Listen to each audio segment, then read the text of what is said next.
Hello dear friends, Vande Mataram. Welcome to a new lecture of chemical kinetics. In our previous lecture we have learned about reaction orders, molecularity etc.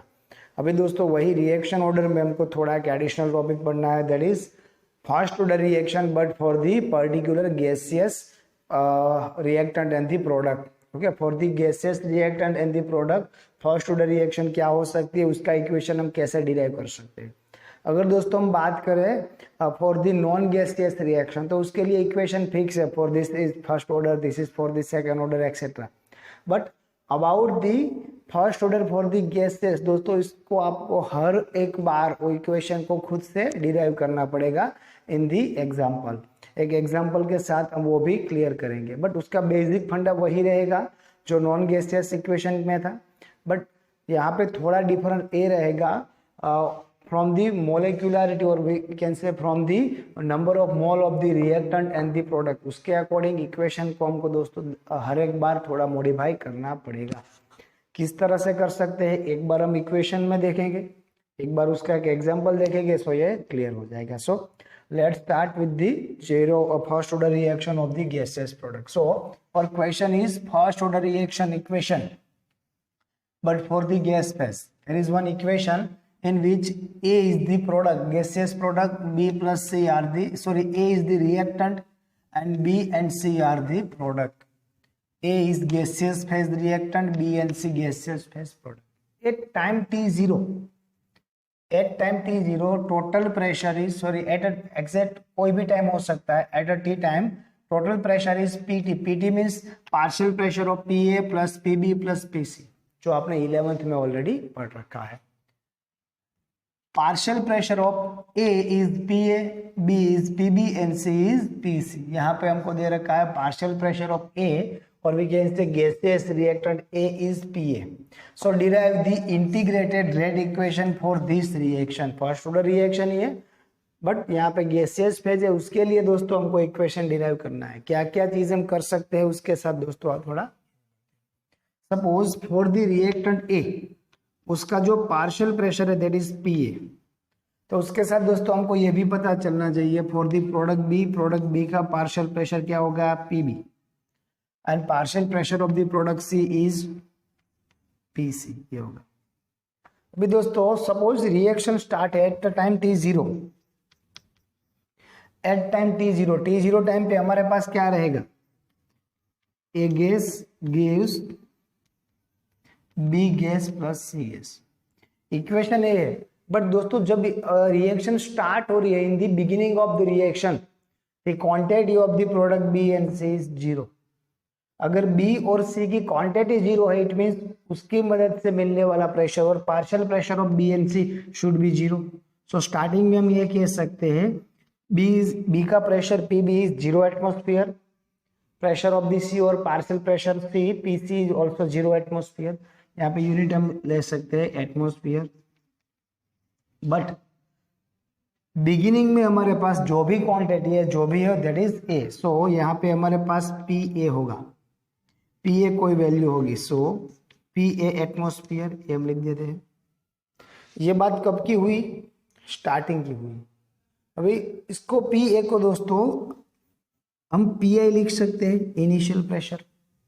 अभी अगर आपको starting में total pressure चाहिए, total pressure is nothing but the PA plus PB plus PC.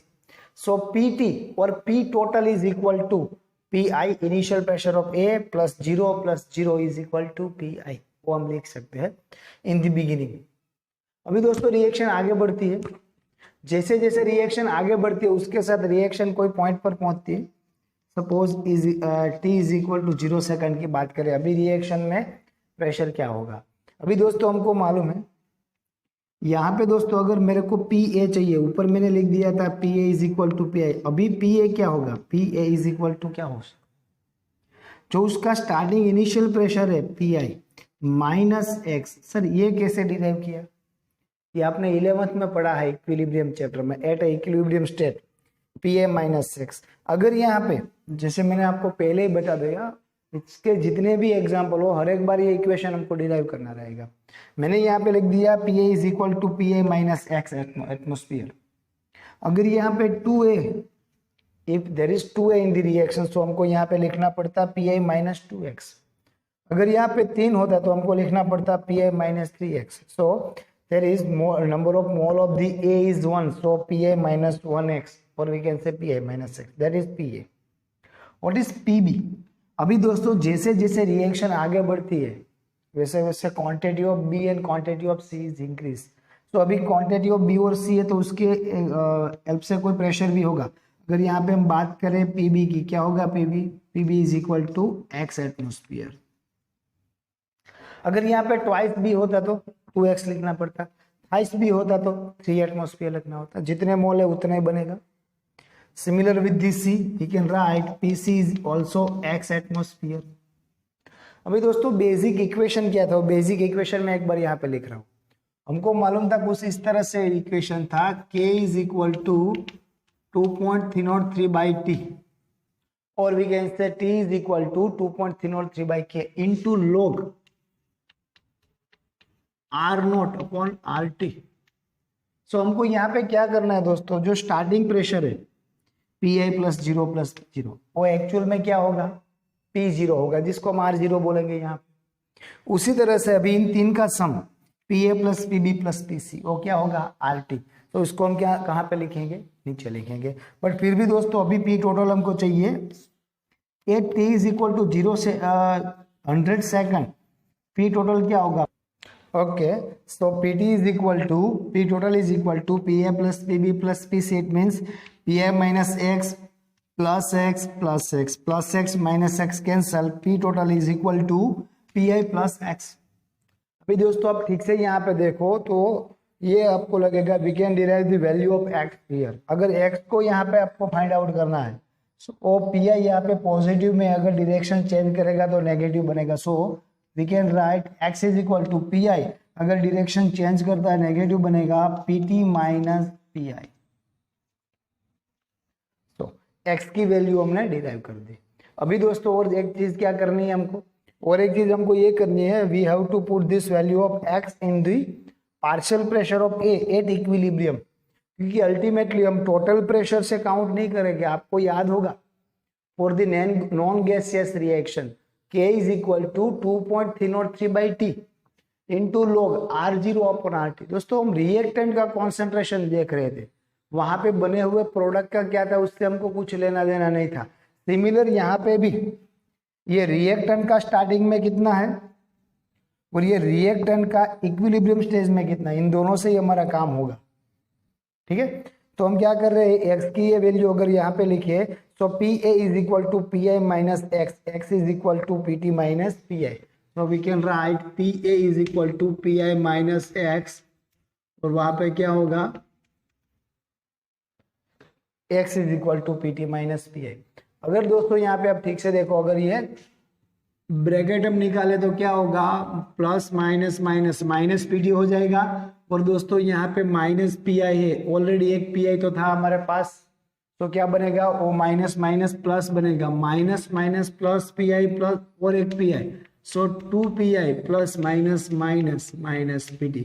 So x is sorry Pa is equal to 2i minus Pt। अभी एक चीज जो मैंने थोड़ी देर पहले बोली थी वो रिपीट कर रहा हूं दोस्तों। हमने ये कहा था जैसे R0 है उसी तरह सपोज करें P0, बट P0 कौन सा है, प्रोडक्ट का नहीं, प्रोडक्ट का कुछ काम नहीं है, रिएक्टेंट का। सो रिएक्टेंट का स्टार्टिंग प्रेशर क्या था, that is Pi। So Pi को हम क्या बोल सकते हैं, we can write Pi is actually R0 अगर नॉन गैसियस की तरह सोचे तो। और Pt क्या होगा, सॉरी Pt नहीं, Pt means not P total eight the time T, वो Pt क्या होगा, जैसे हम RT बोल रहे थे, that is partial pressure of A Pa eight the equilibrium stage, और उसकी वैल्यू क्या होगी वो तो हमने अभी फाइंड आउट की है। सो उसको हम क्या लिख सकते हैं, यहाँ पे हम लिख सकते हैं दोस्तों twice Pi minus Pt is equal to RT। वही वैल्यू को अगर यहाँ पे लिख दे, so we can write K is equal to 2.303 upon T into log R0 की जगह पे हम क्या लिख सकते हैं Pi, RT की जगह पे हम क्या लिख सकते हैं ट्वाइस Pi माइनस Pt। अभी दोस्तों जैसे for the gas non gaseous reaction हमने लिखा था K is equal to 2.303/T into log R0/RT fix था, अभी ये फिक्स नहीं है। कितने गैसियस रिएक्टेंट है, कितने गैसियस प्रोडक्ट है, उसके अकॉर्डिंग हर बार आप ये डिराइव करोगे, ये ध्यान में रखना है, इसमें गलती होनी चाहिए। एक एग्जाम्पल के साथ हम ये देखेंगे, आपको ज्यादा क्लियर होगा। Example number 4.6। तो आपके सामने दोस्तों आपको एक एग्जाम्पल 4.6 का क्वेश्चन दिख रहा होगा। The following data were obtained during the first order thermal decomposition of N2O5 at constant volume. किसी कांस्टेंट वॉल्यूम में N2O5 का जब थर्मल डिकम्पोजिशन हो रहा है तब के डेटा है हमारे पास, और वहां पे रिएक्शन क्या हो रही है, reaction is twice N2O5 gives twice N2O for gas plus O2 gas, that is the reaction. दोस्तों एट द टाइम T0, जब टाइम T0 था तब टोटल प्रेशर कितना था 0.5। दोस्तों time T0 it means at the initial time, initial time में हमारे पास product नहीं होते, ओनली रिएक्टेंट होते। तो P total is actually PA और we can say pressure of the N2O5, only reactant ही होगा। At the time T is equal to 100 second. दोस्तों आफ्टर 100 सेकेंड यहाँ पे क्या हो रहा है, आफ्टर 100 सेकेंड हमको जो प्रेशर मिल रहा है दैट इज 0.512, बट आपको याद रखना है वो टोटल प्रेशर है। स्टार्टिंग में 0.5 प्लस 0 प्लस 0, अभी क्या होगा 0.5 और etcetera, pressure of the N2O5 plus pressure of the N2O4 plus pressure of the O2। हमको क्या करना है, स्टार्टिंग का जो प्रेशर है दैट इज एक्चुअली P0, ये वैल्यू मिल जाएगी, but at the equilibrium stage और at the after 100 second pressure of the N2O5 क्या होगा, वो हमको फाइंड आउट करना है। फिर ये रहेगा R0 और ये होगा RT। जैसा दोस्तों अभी इक्वेशन डेरिवेशन में किया था वही ये एग्जांपल में करना है। मतलब से क्या हो सकता है, तो पहले हम डेटा जो डेटा टेबल है उसके हेल्प से दोस्तों यहाँ पे लिख सकते हैं at the time T0 total pressure कितना था 0.5। इट मींस जितना भी प्रेशर था वो N2O5 का ही था एक्चुअली, ये दोनों इसकी तो क्वांटिटी नहीं है, सो ये प्रेशर कितने हो गए 0 atmosphere, 0 atmosphere. After 100 second N2O5 का प्रेशर डिक्रीज होगा, क्यों डिक्रीज होगा, क्योंकि उसकी क्वांटिटी डिक्रीज होगी। क्यों डिक्रीज होगी, रिएक्टेंट है। सो डिक्रीज होने के साथ कितना बनेगा 0.5 माइनस ट्वाइस एक्स। दोस्तों आगे इक्वेशन में मैंने बताया था यहाँ पे only 1A, it means x, यहाँ पे ट्वाइस है सो 2x। सिमिलर यहाँ पे कितना बनेगा N2O5 का x, but there is 2 N2O5 so twice x plus O2 there is 1 O2 so only x। अभी दोस्तों अगर मेरे को P टोटल करना है तो P total is equal to pressure of N2O5 plus pressure of N2O4 plus pressure of O2 at equilibrium stage, और we can say at T is equal to 100 second. So 0.5 minus 2x plus 2x plus x minus 2x plus 2x cancel, 0.5 plus x,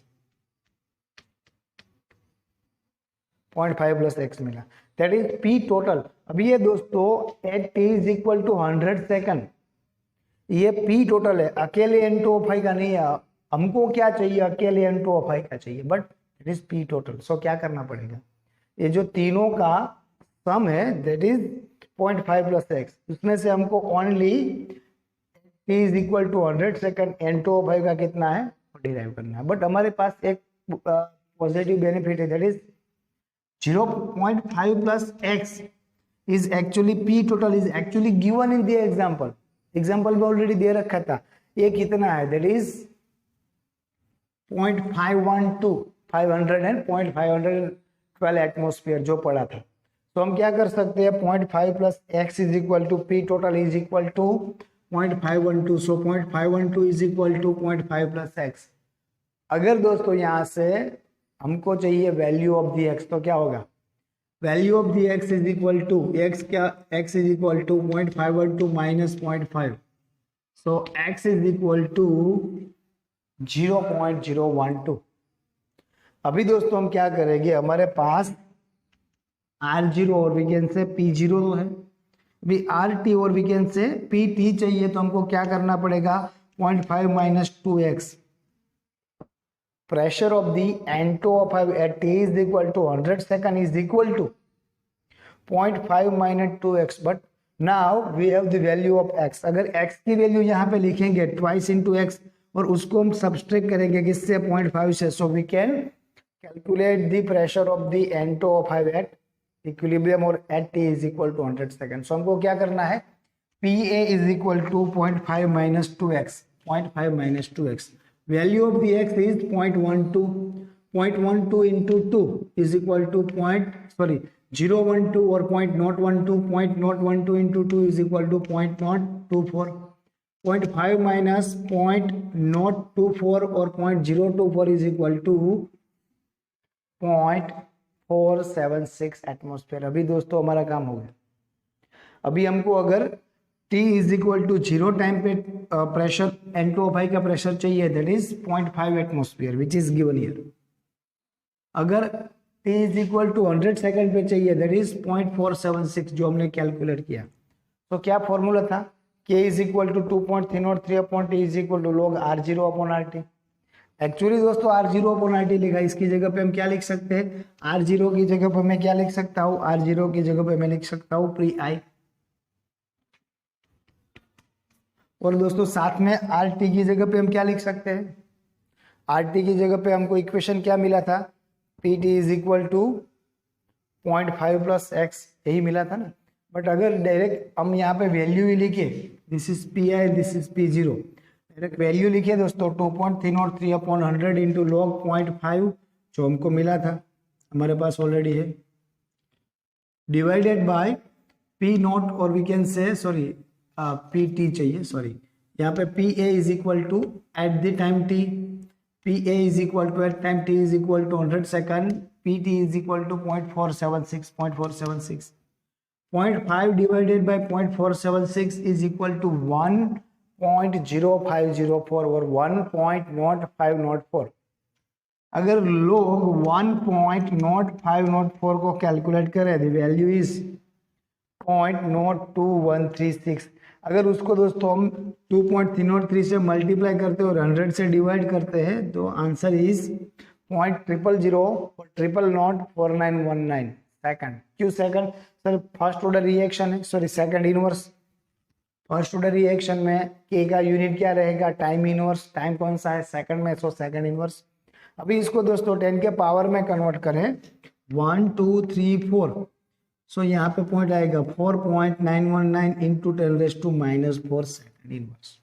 वाह, ये तो एक basic example हुआ। इसी तरह के बाकी के एग्जांपल भी आप कर सकते हो, जहां पे ध्यान से देखना दोस्तों, जहां पे आपको क्या मिलने वाला है, value of the PA at the given time, जो हर एक एग्जांपल में अलग होगा।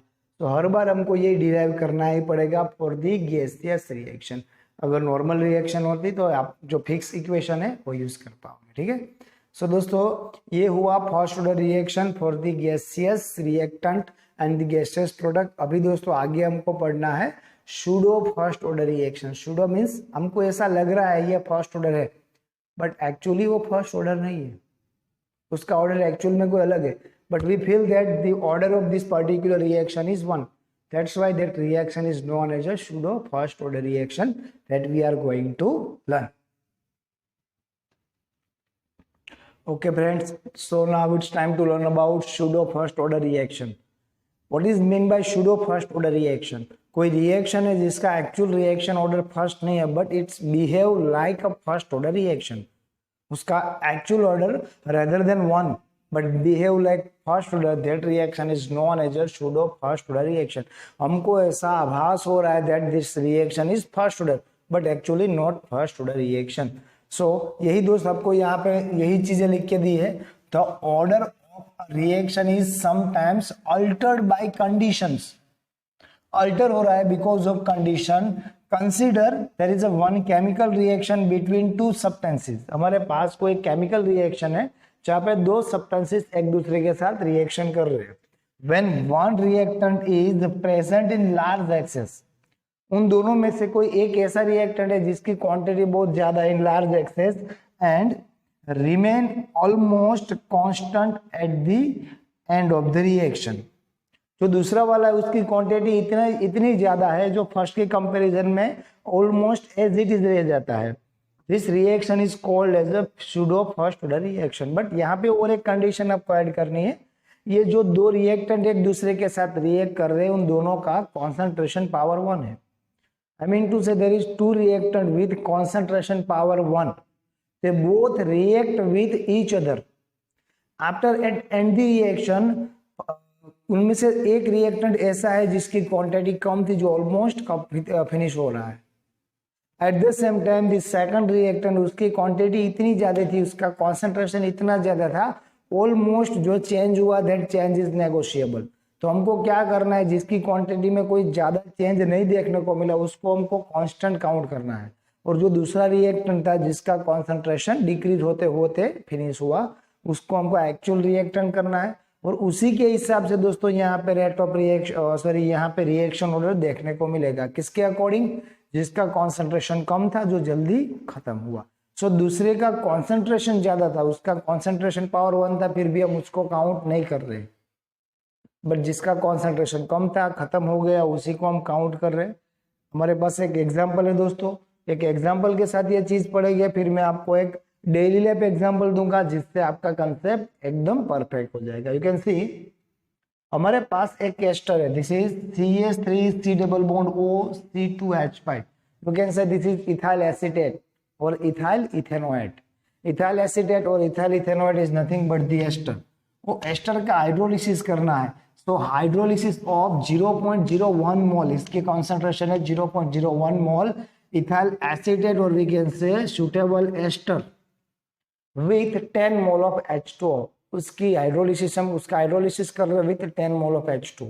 तो in the beginning of the reaction हमारे पास दो रिएक्टेंट हो गए, ester and the H2O। So as per as reaction ester and the H2O। In our organic chemistry, we are going to learn that after the hydrolysis of ester, we will get carboxylic acid and alcohol. But दोस्तों ये चीज हम पढ़ने वाले, तो अभी मैंने आपको यहाँ पे सिंपली ये बता दिया, from the hydrolysis of ester we will get acid and alcohol. Okay, so यहाँ पे in the beginning of the reaction we have two reactant ester and H2O। At the time T0, at the time T0 we have 0 concentration of ester, that is 0.01 mole, and we have 10 mole of H2O। हमारे पास जो H2O उसका 10 mole है। At the beginning of the reaction, the concentration of the acid and the alcohol, or we can say concentration of this two products should be 0। Starting में तो product का concentration 0 होगा। अभी जैसे जैसे रिएक्शन आगे बढ़ रही है, 1 मोल CH3COOC2H5 उसका concentration eight the time T0 हो रहा है। तो अगर 0.01 मोल इसका कम हुआ तो यहाँ पे भी 1 मोल है, उतना ही। टोटल 10 मोल में से दोस्तों कितना कम होगा, 0.01 मोल।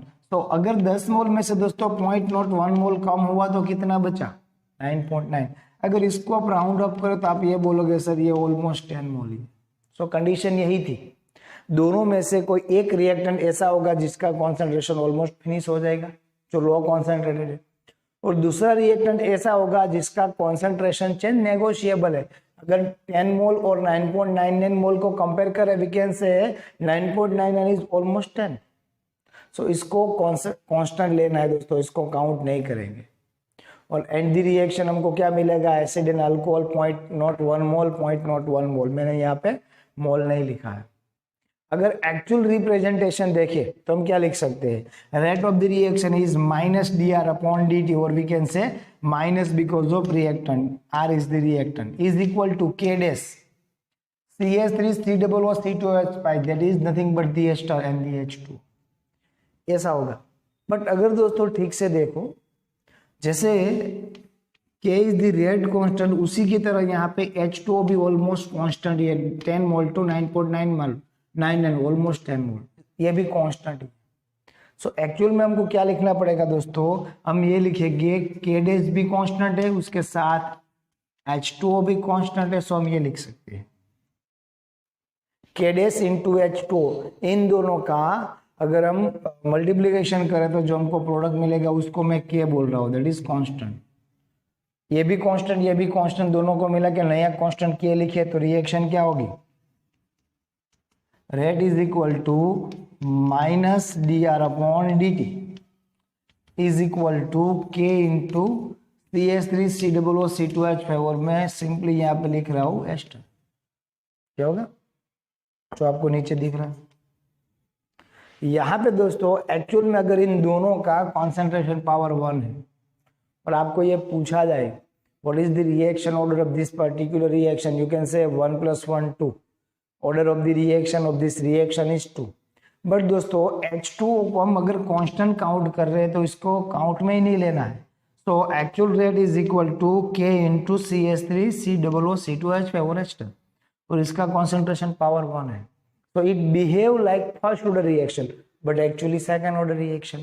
Behave like first order reaction, but actually second order reaction. These types of reactions are known as a pseudo first order reaction. Actual में उसका reaction order first नहीं है, but हमको feel हो रहा है that is first order. That's why the reaction is known as a pseudo first order reaction. Simple. और ज्यादातर एग्जाम्पल दोस्तों एस्टर हाइड्रोलिसिस के ही हमको यहाँ पे मिलने। अभी एक एग्जाम्पल के थ्रू हम ये थियरम को और भी क्लियर करेंगे और यहाँ पे भी सिमिलर यही चीज होने वाली है, बट यहाँ पे हमने थियरिकल पोर्शन देखा, वही चीज हम यहाँ पे न्यूमेरिकल में काउंट करेंगे। और ये example number 4.9 example of the text book, आधा ही मैं कैलकुलेट करवाऊंगा, आधा आपको एज ए होमवर्क भी करना है दोस्तों। बट जो पोर्शन आपके हिस्से में आने वाला है दैट इज इजी, जो आपको इजी आप कर पाओगे वही मैं आपके ऊपर छोड़ू। आपके पास पहले तो इसके लिए एग्जांपल चाहिए, क्वेश्चन चाहिए। What is the question number 4.9? Just read the question carefully. आपके पास क्वेश्चन नंबर 4.9 दिया गया है, hydrolysis of methyl acetate, again methyl acetate ester in aqueous solution has been studied by titrating the liberated acidic acid against sodium hydroxide. अगर दोस्तों suppose यहाँ पे methyl acetate है, ये इथाइल एसीटेट की जगह पे, और आपको जो एसिड मिल रहा है दैट इज वीक एसिड, वो वीक एसिड की क्वांटिटी आप कैसे कैलकुलेट कर पा रहे हो? इसका टाइट्रेशन हो रहा है, जैसे आपने 11th के प्रैक्टिकल में किया था, titration against NaOH, weak acid and strong base, उसका टाइट्रेशन हो सकता है। सो हमको यहाँ पे ये दिया गया है liberated acidic acid against sodium hydroxide, the concentration of ester at different times is given. जब रिएक्शन स्टार्ट हुई तब कितना एस्टर था, जैसे जैसे रिएक्शन आगे बढ़ती है उसके साथ concentration of the ester decrease हो रहा है। तो कब कब कितना कितना कॉन्सेंट्रेशन डिक्रीज हुआ? So you can see at the time T0 तब कॉन्सेंट्रेशन था 0.85 molar, after 30 minute concentration is 0.8004 molar, after more 30 minute I mean to say after 60 minute 0.7538, after 90 minute 0.7096, that is the concentration of the ester. वो decrease हो रहा है जो हमको मालूम ही है, रिएक्टेंट का कॉन्सेंट्रेशन डिक्रीज होगा। So that it follow a pseudo first order reaction. हमको ये प्रूव करना है this reaction is the pseudo first order reaction. और उसके साथ दोस्तों हमको एक और चीज यहाँ पे दे रखी है, as the concentration of water remains nearly constant 55 mole per litre. अगर प्योर 1 लीटर H2O है तो उसका कॉन्सेंट्रेशन क्या होगा? 55.55, यहाँ पे 55 दे रखा है। और उसके साथ हमको ये भी प्रूव करना है उसका कॉन्सेंट्रेशन उसके नियर अबाउट, जैसे यहाँ पे दोस्तों हमने एग्जांपल लिया था 9.9, उसी तरह वहां पे ऑलमोस्ट न्यूट्रल ही रहा है, वो हमको प्रूव करना है। उसके साथ एक क्वेश्चन है, what is the value of K dash in this equation, और यहाँ पे हमको उसके साथ दोस्तों K डैश भी कैलकुलेट करना है। अगर हम कैलकुलेट K की वैल्यू कर ले और H2O का कॉन्सेंट्रेशन, यू कैन सी हम यहाँ पे क्या करें, value of the K calculate कर दे, concentration of the H2O is given, so you can calculate K dash also, K dash is equal to K upon H2O। so वही चीज करनी है। लेट अस सी क्या हो सकता है दोस्तों। पहले हमको क्या करना है, वही टेबल मैंने यहाँ पे फिर से लिख दिया। At the time T0 concentration of the ester is 0.85 molar, after 30 minute, after more 30 minute यहाँ पे दे रखा। तो पहले हमको क्या करना है, what is the actual rate of the reaction of this equation. We can write rate is equal to K dash into ester. This ester is actually methyl acetate plus H2O, यही होगा। अगर हमको ये प्रूव करना है this reaction is pseudo first order reaction, then ये data calculate करने के साथ हमको ये कहना होगा ये फर्स्ट ऑर्डर रिएक्शन के इक्वेशन को, आई रिपीट, ये फर्स्ट ऑर्डर रिएक्शन के इक्वेशन को फॉलो करता है। वो कैसे पता चलेगा फर्स्ट ऑर्डर रिएक्शन के इक्वेशन को फॉलो करता है? डिफरेंट कंडीशन में हमको कैलकुलेशन करना होगा, और हर बार अगर आंसर नियर अबाउट मिला, एक ही मिला, और we can say there is less difference, so we can say, हम ये कह सकते हैं ये फर्स्ट ऑर्डर रिएक्शन को फॉलो कर रहा है। यू कैन सी, थोड़ी देर के लिए दोस्तों हम ये मान लिया हमको के डैश नहीं के चाहिए, तो आप ये बोलोगे सर के डैश इंटू H2O की जगह पे आप चाहो तो इस तरह से लिख सकते हो K into H2। You know that K dash into H2O, K dash into H2O is equal to K, मैंने यहाँ पे लिख दिया K। If it follows first order reaction, so first of all we have to remember the first order reaction. What is the first order reaction? First order reaction is K is equal to 2.303 by T into log R0 upon RT, or we can say T is equal to 2.303 upon K into log R0 upon RT, or we can say R0 upon RT। अभी दोस्तों यहाँ पे case 1, case 2, case 3 आपको दिख रहा है। ये case कहाँ से निकाले? That are not a corona cases, वो दोस्तों हमने यहां से निकाले। पहले हम इतना कैलकुलेट करें, suppose this is T1 and this is T2 and this is R1 and this is R2, that is our first case, वो होगा हमारा फर्स्ट केस। सेकंड केस में क्या करेंगे, थोड़ा कैलकुलेशन चेंज हो जाएगा। This is T1 T2 R1 and R2। Third case में हम क्या करेंगे, यहां से शुरू करेंगे, T1 T2 R1 R2। ये बॉक्स को आपको इसके साथ ही एज्यूम करना है, यहीं पे इस तरह से एज्यूम कर। सो अगर फर्स्ट केस में देखें R0 और वी कैन से R0 is equal to 0.85 mole per litre, और we can say molar. What about RT? RT is equal to 8,004 और 8,004 मोल पर लीटर। एक्चुअल में हम यहाँ पे लिखते हैं T, but this is actually delta T, T2 minus T1 ही है ये भी। सो कहाँ से शुरू होगा, T1 इज इक्वल टू 0 से शुरू होगा, कहाँ पे खत्म होगा, 30 मिनट पे खत्म होगा। तो 30 minus 0 T2 minus T1, so delta T is equal to 30, इसको एक्चुअली हम T ही बोलेंगे। तो अगर यही इक्वेशन में ये डेटा पूरा पुट ऑन कर दे तो क्या हो सकता है, let's put the value of this given data in the equation। K is equal to 2.303 upon T, 2.303 upon T, T is equal to 30 over here, in which unit, minute, second, hour, month, year, minute, so 30 minute into log R0 upon RT, R0 is equal to 0.85, RT is equal to 0.8005, 0.85 divided by 0.8005 is equal to 1.06197, log 1.06197 is equal to, उसका value क्या, अभी आपको log find out करना ठीक तरह से आता है, दैट्स व्हाई मैं इसको जरा जल्दी से खत्म कर रहा हूँ। आपको मालूम है how can calculate the log, how can calculate the anti log. अगर ये भी पता नहीं है then you can ask me via WhatsApp, और you can ask me in the doubt solution lecture. So log 1.06197 is equal to 0.02611, 2611 होगा। अगर आप अपने से कैलकुलेट करो, यहाँ पे लास्ट में डिजिट में थोड़ा बहुत चेंजेस होगा, that is not a problematic, उससे कोई प्रॉब्लम नहीं होना चाहिए। मे बी 0.026 हुआ आपका, so there is no issue. 0.02611 into 2.303 divided by 30 is equal to 0.002004। अगर इसको 10 के पावर में कन्वर्ट करें तो क्या होगा, कितने step, 1, 2 and 3, we can write 2.004 into 10 raised to minus 3. What about unit? There is question mark in the place of unit. Unit आप दोस्तों यहाँ पे क्या लगा सकते हो, we have to put the unit minute inverse, or we can say time inverse. Why?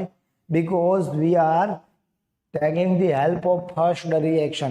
In the first order reaction, the unit of the rate constant is time inverse. So ये क्या होगा, in the place of question mark I have to write minute inverse. Clear? Case 2 case 3 आपको calculate करना है। What about case 2? Case 2 के लिए पहले आपको क्या करना है, you have to find out the value of R0। R0 क्या होगा, मोलर और we can say mole into litre inverse. RT क्या होगा, RT is equal to 0.7538। Same case T1 is equal to 30, T2 is equal to 60, so your T or we can say delta T is also 30। Sir ये कैसे हुआ, 16 minus 30 T2 minus T1। सो फिर से आपको यही equation लेना है, फिर से वैल्यू पुट करनी है, कैलकुलेशन करना है, and you will get the answer something like this, 2.002 into 10 raised to minus 3, और वी कैन से 2 into 10 raised to minus 3 जो यहाँ पे मिला वो सेम वहां पे। थर्ड केस में T1 T2 R1 R2 और वी कैन से R0 RT, फिर से कैलकुलेट करो and you will get again 2.006 और वी कैन से 2 into 10 raised to minus 3। अगर दोस्तों ये सूडो फर्स्ट ऑर्डर रिएक्शन नहीं होती, actual order of the reaction के अकॉर्डिंग अगर ये रिएक्शन होती तो क्या होता, ये तीनों बार हमको जो आंसर मिला ना सिमिलर ऑलमोस्ट नियरेस्ट, उसमें गैप ज्यादा मिलता। यहाँ पे इतना ज्यादा गैप नहीं मिल रहा है, it means it is a pseudo first order reaction. So इसके लिए क्या करना पड़ेगा कि एवरेज क्या फाइंड आउट करना पड़ेगा। हमारे पास 3 वैल्यू है, इसको हम अब चाहो तो लिख सकते हो K30, इसको आप लिख सकते हो K60 और इसको K90, और वी कैन से K1 K2 K3। 60 30 90 it means आप at 30 minute, at 60 minute, at 90 minute, that's why. अभी आपको एवरेज के चाहिए, एवरेज के में क्या करना पड़ेगा, इन तीनों की एवरेज लेनी है। 2 point where is K30, okay, 2.004 into 10 raised to minus 3 plus 2.002 into 10 raised to minus 3 plus 2.006 into 10 raised to minus 3 divided by 3, we are taking 3 units। अभी यहाँ पे 10 raised to minus 3 पावर को कॉमन निकालें और calculate करें, then that is the average. ये हुआ K, और with the help of this equation हम क्या कर पाएंगे, हम we can say this reaction is actually a pseudo first order reaction. आपको दोस्तों यहाँ से खुद से एक सेंटेंस ऐड करना है, मैं रिपीट कर रहा हूँ, आपको खुद से एक सेंटेंस ऐड करना है। दिस रिएक्शन और this from this particular given data we can prove that this reaction is a pseudo first order reaction। किसी ने पूछा आपने कैसे प्रूव किया, तो हम ये कहेंगे ये फर्स्ट ऑर्डर रिएक्शन की इक्वेशन को फॉलो कर रहा है। कैसे पता चला, हर बार आंसर कॉमन मिल रहा है, अगर फॉलो नहीं कर पा रहा होता तो ये आंसर हमको अलग अलग मिलते हैं। So we can say this reaction is a pseudo first order reaction. साथ में दोस्तों हमको और भी एक चीज प्रूव करनी थी। क्या प्रूव करनी थी, हमको फाइंड आउट करनी थी value of the K dash. So we can say K is equal to H2 into K dash, K is equal to H2O into K dash. अगर K डैश फाइंड आउट करना है, we can write K dash is equal to K upon H2O। Value of the K that is 2.004 into 10 raise to minus 3 divided by H2O is equal to 55। अभी दोस्तों आपको ये calculate भी करना है और actual unit for the K dash क्या होगा वो भी लिखना है। एक्चुअल में अगर K डैश के अकॉर्डिंग बात करें, this reaction is not a first order but this reaction is second order. और अगर सेकंड ऑर्डर की बात करें तो उसका यूनिट क्या होगा आपको अच्छे से मालूम है, concentration inverse into time inverse. और अगर यहाँ पे बाय कैलकुलेशन उसको प्रूव करना है सो किस तरह से कर सकते हैं, इसका यूनिट आपको मालूम ही है, 2.004 into 10 raise to minus 3 that is minute inverse.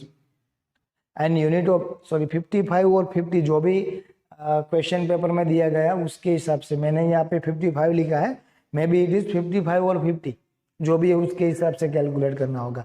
But if we talking about unit so that is molar concentration, mole into litre inverse, minute inverse divided by mole into litre inverse.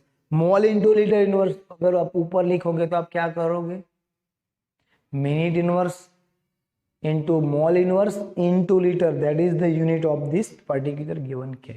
तो इस तरह से दोस्तों हम pseudo first order reaction के बाकी के example भी कैलकुलेट कर सकते हैं। एज एन होमवर्क आपको दोस्तों इसके 1-2 एग्जाम्पल प्रैक्टिस करने पड़ेंगे और ये कैलकुलेशन पर्टिकुलर आपको कंप्लीट करना है। अगर इसमें कोई भी क्वेरी है आप वीडियो रिपीट कर सकते हो, otherwise you can ask me personally, okay. Okay friends, so अब हम एक ऐसा टॉपिक पढ़ने जा रहे हैं जिसकी स्टार्टिंग करने जा रहे हैं, जिसके लिए हमारे पास 2 पॉइंट है। One is positive and second is negative. The positive point is, हमारे लिए पॉजिटिव पॉइंट है, this topic is not a part for the board exam. अभी आपकी बोर्ड एग्जाम का ये पार्ट नहीं रहेगा। जो सिलेबस कट मिला है हमको उसमें ये कट है, that is positive factor for us. क्यों पॉजिटिव है? Because this topic is समाउ lengthy. अगर बोर्ड एग्जाम की नजरिए से देखें तो ये लेंथी है। कहाँ से क्वेश्चन शुरू करें, कहाँ पे खत्म करें, कहाँ से मीडिएटर क्वेश्चन मिलेगा, ये सब समाउ मोर कॉम्प्लिकेटेड ओवर हियर। सो ये हमारे लिए पॉजिटिव है कि ये अभी हमारे बोर्ड एग्जाम का पार्ट नहीं है। नेगेटिव तो नहीं बता सकते, बट दूसरा जो पार्ट है उसकी अगर बात करें तो ये टॉपिक में से दोस्तों क्वेश्चन कम आएंगे, even in the JEE exam, even in the NET exam or any other competitive exam. But इसके लिए हमको जो पर्टिकुलर डेटा पढ़ना है, that data is many more, हमको कहीं ज्यादा डेटा पढ़ना पड़ेगा। सो हम ये कह सकते हैं बहुत सारी पढ़ाई करने के बाद बहुत कम क्वेश्चन आएंगे, बट फिर भी हमको इसके रिलेटेड काम करना ही पड़ेगा। So the topic is temperature dependence of rate of reaction. किसी भी रिएक्शन का रेट है, rate of the any reaction, उसका टेम्परेचर के साथ कोई रिलेशन है या नहीं है। अगर टेम्परेचर के साथ कोई रिलेशन है तो क्या है? सो सिंपल लैंग्वेज में ज्यादातर केस में दोस्तों आपको यही देखने को मिलेगा, rate of the any reaction increase with increase in temperature. मैं एक चीज यहाँ पे बोला, ज्यादातर केस में, in most of the reaction, because there is two term, exothermic and the endothermic. ये टर्म आपको बहुत अच्छी तरह से मालूम है, दैट्स व्हाई दोस्तों मैं सभी केस में ये नहीं बता सकता, but most of the case rate of the reaction is increase with increase in temperature. So चलो ये लेंथी टॉपिक है जिसको हम इजी बनाने के साथ पढ़ना शुरू कर दे। तो first topic is effect of increase of temperature on rate of reaction and the rate constant. अगर टेम्परेचर इंक्रीज करते हैं तो उसकी इफेक्ट रेट ऑफ टेम्परेचर पे क्या होगी, सॉरी रेट ऑफ रिएक्शन के ऊपर क्या होगी, रेट कांस्टेंट के ऊपर क्या होगी। सो जो चीज मैंने अभी आपको बताई वही रिपीट हो रही है। Most of the chemical reaction, I repeat, in most of the chemical reaction are accelerated by increase in temperature. Accelerator, उसको एक्सीलरेटर मिलेगा, जितना टेम्परेचर बढ़ा उतना ज्यादा एक्सीलरेटर, उतना रेट ऑफ द रिएक्शन ज्यादा। बट इसको प्रूव भी करना पड़ेगा। तो यू कैन से, हम एक एग्जांपल ले रहे हैं दोस्तों, decomposition of N2O5 nitrogen pentoxide, और we can say di nitrogen pentoxide का अगर थर्मल डिकम्पोजिशन करना है और वी कैन से उसका डिकम्पोजिशन होने देना है, दोनों चीज में अंतर रहेगा। तो क्या होगा, अगर दोस्तों इसका डिकम्पोजिशन एट 0 डिग्री सेंटीग्रेड पे होता है, एट दी 0 डिग्री सेंटीग्रेड, सो उसका जो स्टार्टिंग कॉन्सेंट्रेशन हो, सपोज हम 1 मोल ऑफ, और वी कैन से 1 मोलर कॉन्सेंट्रेशन ऑफ N2O5 के साथ स्टार्टिंग करते हैं, वो 1 मोलर में से 0.5 मोलर होने तक 1 molar to 0.5, I mean to say for the half concentration, I mean to say half life time की अगर बात करें तो क्या होगा, उसके लिए कितना टाइम लगेगा, वी नीड ऑलमोस्ट 10 डेज दोस्तों, 10 दिन निकल जाएंगे। So we can say half life time for the decomposition of N2O5 at 0 degree centigrade is 10 days. अगर जल्दी करना है तो क्या करना है, आप जो भी चेंबर में उसका डिकम्पोजिशन कर रहे हो उसका टेम्परेचर इंक्रीज कर दो। टेम्परेचर इंक्रीज करने के साथ कितना करना है, you just maintain the temperature 25 centigrade और जस्ट नियर अबाउट 25 सेंटीग्रेड। तो दोस्तों जो 10 दिन में हो रहा था उसका कॉन्सेंट्रेशन हाफ, वो भी 5 घंटे में हो जाएगी। You need only 5 hours. So we can say half life time for the N2O5, or we can say decomposition of N2O5 is 5 hours at 25 degree centigrade, but 10 days at 0 degree centigrade. तो sir temperature बढ़ाने के साथ ये half life time कम हुआ, आई mean to से rate of reaction क्या हुई, इंक्रीज हुई। अगर दोस्तों 50 डिग्री सेंटीग्रेड कर दे तो क्या होगा, you need only 12 minutes. Only 12 minute के साथ ही दोस्तों हमारा काम हो जाएगा। सर अगर इससे भी ज्यादा किया तो ये टाइम कम होते जाएगा। सो आपको ये पता चला, आई मीन टू से अगर ये टाइम कम हुआ it means rate of reaction increase हुआ। So we can say in most of the reaction rate of the reaction is increase with increase in temperature. ये तो एक एग्जाम्पल हुआ दोस्तों। Let's go for this second example. और एक example हम देखने को जा रहे हैं, that is KMnO4 and H2SO4। Sir ये H2C2O sorry oxalic acid. Sir ये क्या हुआ कुछ पता नहीं चला। Suppose there is solution in test tube और any beaker, oxalic acid solution हमारे पास ऑलरेडी है और उसके अंदर दोस्तों हम KMnO4 डाल रहे हैं। Suppose we adding a KMnO4, oxalic acid versus KMnO4 का आपको रेडॉक्स टाइट्रेशन आने वाला है।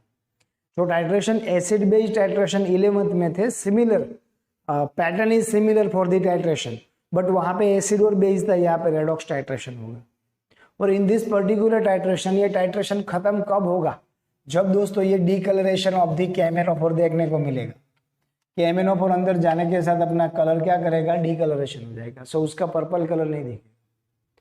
अगर हम लो टेम्परेचर पे करते हैं और उसके कंपैरिजन में हाई टेम्परेचर पे करते हैं, दोनों में डीकलरेशन होगा, but at high temperature, I repeat, at the high temperature जो डीकलरेशन ऑफ द KMnO4 होने वाला है वो जल्दी हो जाएगा। इट मीन्स रिएक्शन फास्ट होगी, इट मीन्स टाइम कम होगा, it means increase in temperature, rate of reaction increase होगा। एट लो टेम्परेचर डीकलरेशन होगा, there is no query, but और डीकलरेशन होने में टाइम ज्यादा लगेगा, it means rate of the reaction कम होगा। सो अगेन दोस्तों हमारे पास दो बेस्ट एग्जांपल हुए जहां पे हम ये कह रहे हैं rate of the reaction is increase with increase in temperature, but ये आपको याद रखना है मोस्ट ऑफ द रिएक्शन, सभी रिएक्शन में नहीं। If there is one reaction is exothermic, तो अगर वहां पे आप टेम्परेचर इंक्रीज करते हो दैट इज प्रॉब्लमेटिक, उसका रेट ऑफ रिएक्शन इंक्रीज होने की जगह पे डिक्रीज होगा। ओके अगर सर ये टेम्परेचर इंक्रीज करने के साथ रेट ऑफ रिएक्शन इंक्रीज होता है तो कितना होता है? ऐसे दोस्तों कोई फिक्स वैल्यू हम नहीं कह सकते, बट अगर एक साथ कई सारी रिएक्शन का डेटा लेने के बाद उसको ऑब्जर्व करने के साथ अगर कोई सेंटेंस हमको बताना है तो हम ये कह सकते हैं, आप जब नियर अबाउट 10 डिग्री सेंटीग्रेड और 10 kelvin, sir 10 degree centigrade is not equal to 10 kelvin, मैं यहाँ पे डिफरेंस की बात कर रहा हूँ। आपका टेम्परेचर 0 सेंटीग्रेड था और आपने इंक्रीज करके 10 सेंटीग्रेड किया, तो डिफरेंस कितना हुआ? 10 सेंटीग्रेड। अगर उन दोनों को केल्विन में कन्वर्ट कर दो, डिफरेंस 10 केल्विन ही होगा। सो डेल्टा टी की बात करें, delta T, I am not talking about T, delta T, तो दोस्तों वहां पे क्या होगा? Temperature degree centigrade is equal to kelvin. अगर 10 और वी कैन से 10 डिग्री सेंटीग्रेड और 10 केल्विन इंक्रीज कर रहे हैं, so rate of the reaction क्या होगा? नियर अबाउट डबल हो जाएगा। उसका जो भी इनिशियल रेट ऑफ रिएक्शन था उसकी कंपैरिजन में वो डबल हो जाएगा, नियर अबाउट डबल हो जाएगा। कब? जब हम temperature near about 10 degree centigrade और 10 केल्विन इंक्रीज करते हैं। So we can write it has been found that for a chemical reaction with rise in temperature by 10 degree centigrade or 10 Kelvin, the rate constant is nearly double। Sir ये तो rate constant की बात हुई, हम तो rate of the reaction की बात कर रहे थे। अगर दोस्तों आपको रेट ऑफ द रिएक्शन मालूम है तो क्या होगा? Rate of the reaction is equal to K into concentration. I mean to say अगर कॉन्सेंट्रेशन के इंक्रीज हो, अल्टीमेटली रेट इंक्रीज हो ही जाएगा। Rate constant proportional to rate, आपको यहाँ पे एक सेंटेंस दिख रहा है। अगर रेट कांस्टेंट इंक्रीज हुआ, रेट इंक्रीज होगा, because rate is proportional to rate constant. So यहाँ पे रेट कांस्टेंट ऑलमोस्ट डबल हो जाएगा, ये कह रखा। रेट कांस्टेंट की बात है, sorry, rate constant is almost double with increasing temperature near about 10 degree centigrade. अभी दोस्तों यहाँ पे एक सेंटेंस दे रखा है, उसके अकॉर्डिंग छोटा सा ग्राफ दिख रहा है, बट इसको एक्चुअल में समझने के लिए हमको नेक्स्ट लेक्चर की जरूरत पड़ेगी, तब ये पूरा कंसेप्ट दिया गया है। बट इसको जस्टिफाई करने के लिए ये कैसे होगा, एक छोटा सा यहाँ पे मैं आपको सिनेरियो दिखाने जा रहा हूँ। यहाँ पे कई सारी चीज ऐसी होगी जो आपको समझ में ना आए, पता ही ना चले सर ये क्या है, क्यों है, बिकॉज ये पूरा क्वेश्चन अभी पढ़ना बाकी है। अगर 11th में आपने पढ़ा होगा, 10th में पढ़ा हो, तो हम ये कह सकते हैं इन योर अर्ली स्टैंडर्ड आपने पढ़ रखा है, तो उसको याद करके अप्लाई करना। बट अभी तक आपने ये नहीं पढ़ा है, बट फिर भी हम क्या कह सकते हैं इसको जस्टिफाई करने के लिए, as the temperature increase by 10 degree centigrade और 10 kelvin, the graph of fractions of molecule fraction of molecule is nothing Na/Nt versus kinetic energy. कौन सा graph? Fraction of molecule Ne/Nt versus kinetic energy shifts toward right side. दोस्तों ये fraction of molecule है और ये kinetic energy और इसका actual graph है।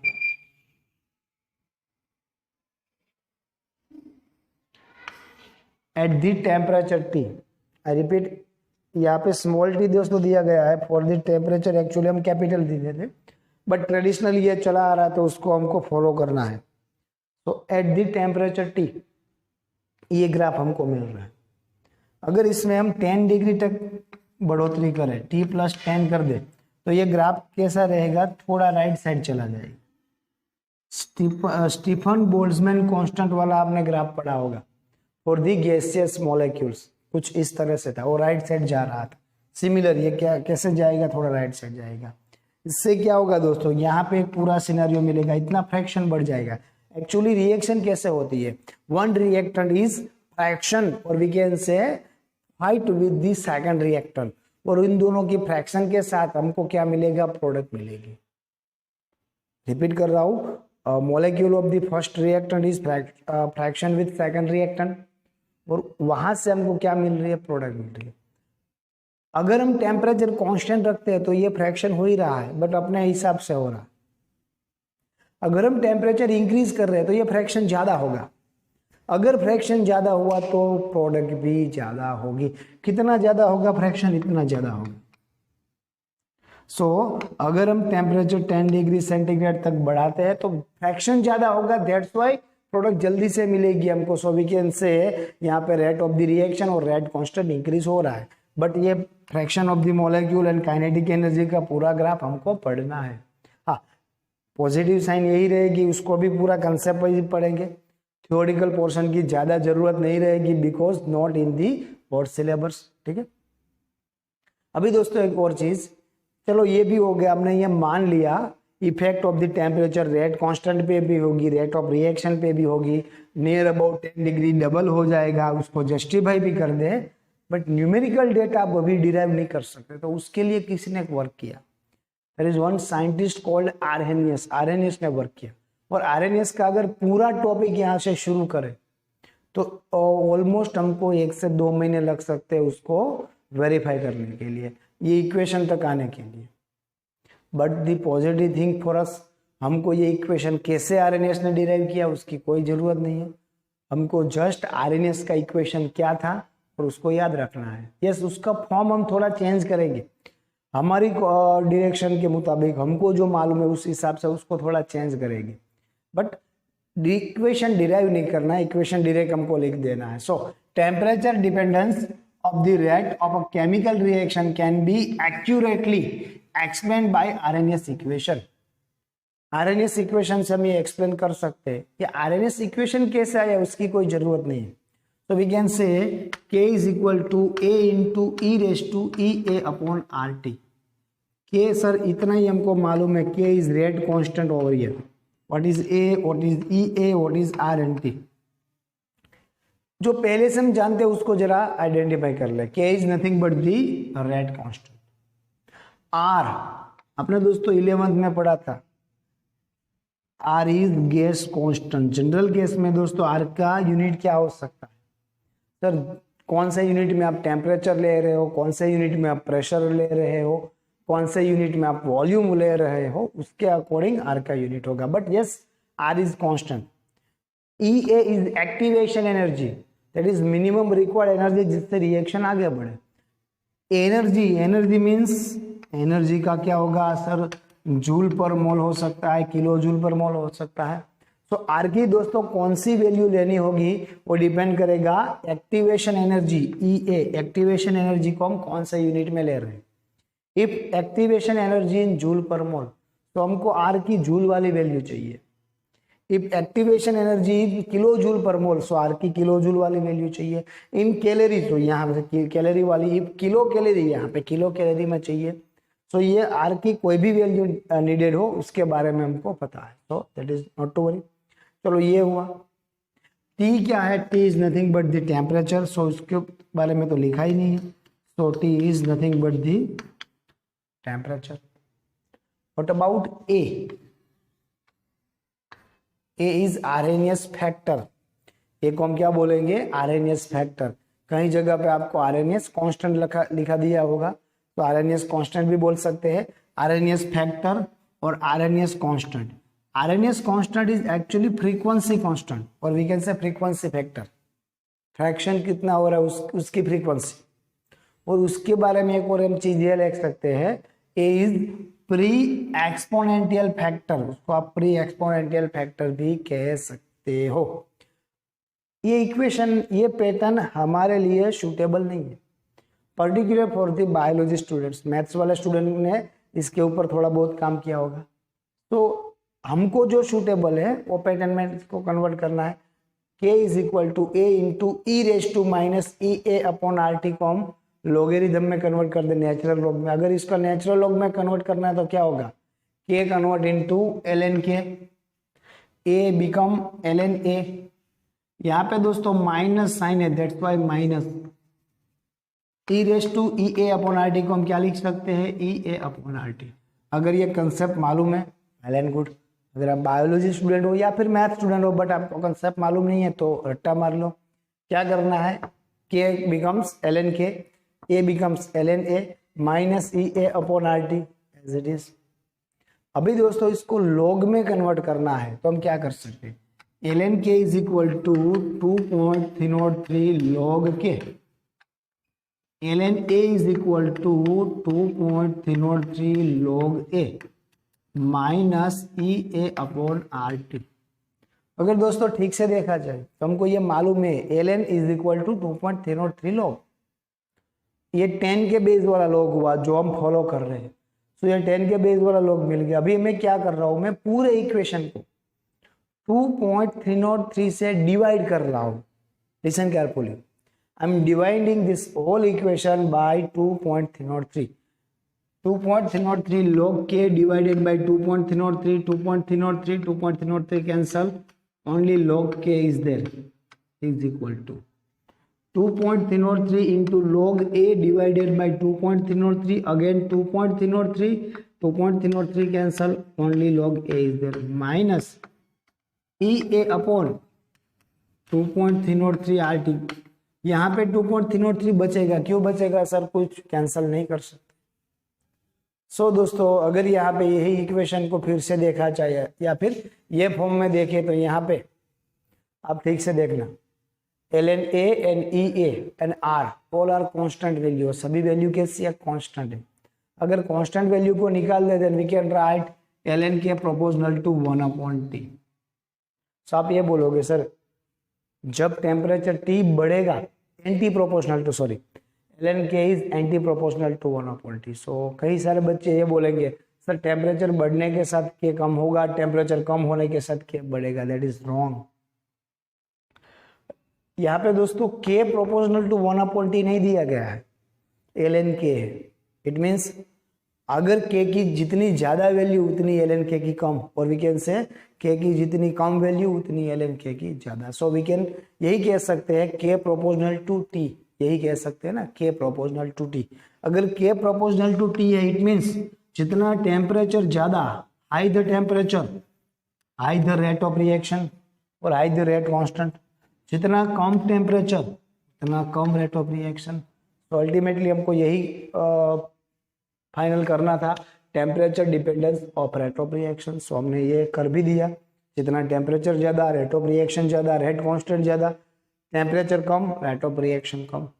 भाई यहाँ पे एक सेंटेंस आपको याद रखना है, increase in temperature then increase in the rate of the reaction. Temperature बढ़ेगा, रेट ऑफ द रिएक्शन बढ़ेगा। And exponential increase in rate constant also. Rate constant में भी दोस्तों बढ़ोतरी। ठीक है। सो आज के लेक्चर में दोस्तों हमने एक साथ 3 टॉपिक किए। बोर्ड के लिए यूजफुल वो भी कर दिए, बोर्ड प्लस नीट के लिए यूजफुल है उसके बारे में भी बात की, और नीट जेडबलई और पर्टिकुलर नीट जेडबलई के लिए यूजफुल है उसके बारे में भी बात की। ओके, इन सारे टॉपिक के एमसीक्यू एक साथ ही हो गए, जूम लेक्चर में हो गए, और उसके रिलेटेड कोई क्वेरी रहेगी तो आप पर्सनली या फिर जूम लेक्चर में पूछ सकते हो। ठीक है। सो मिलते हैं दोस्तों नेक्स्ट लेक्चर में। टिल देन घर पे रहिए, सेफ रहिए, पढ़ते रहिए। Effect of temperature on rate of reaction. Let us study the reaction of oxalic acid with potassium permanganate in the presence of sulfuric acid. Let us study the reaction of oxalic acid with potassium permanganate in the presence of sulfuric acid. Take 0.5 gram of oxalic acid in a beaker and dissolve it in 20 milliliters of water. Now to this oxalic acid solution, add 5 milliliters of dilute sulfuric acid.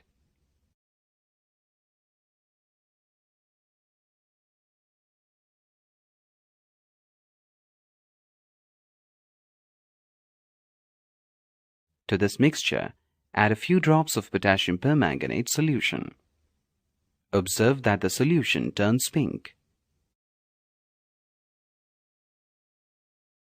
Now stir the solution with a glass rod for a while. Observe the color of the solution. The solution remains pink. Then, in another beaker, prepare oxalic acid solution in the same way as prepared earlier. Add the same amount of dilute sulfuric acid to it.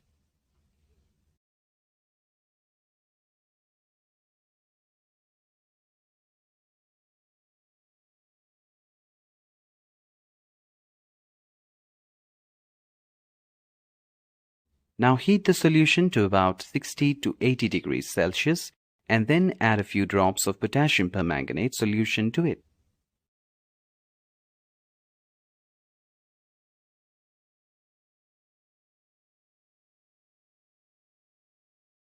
You will observe that on stirring, the pink color of the solution disappears.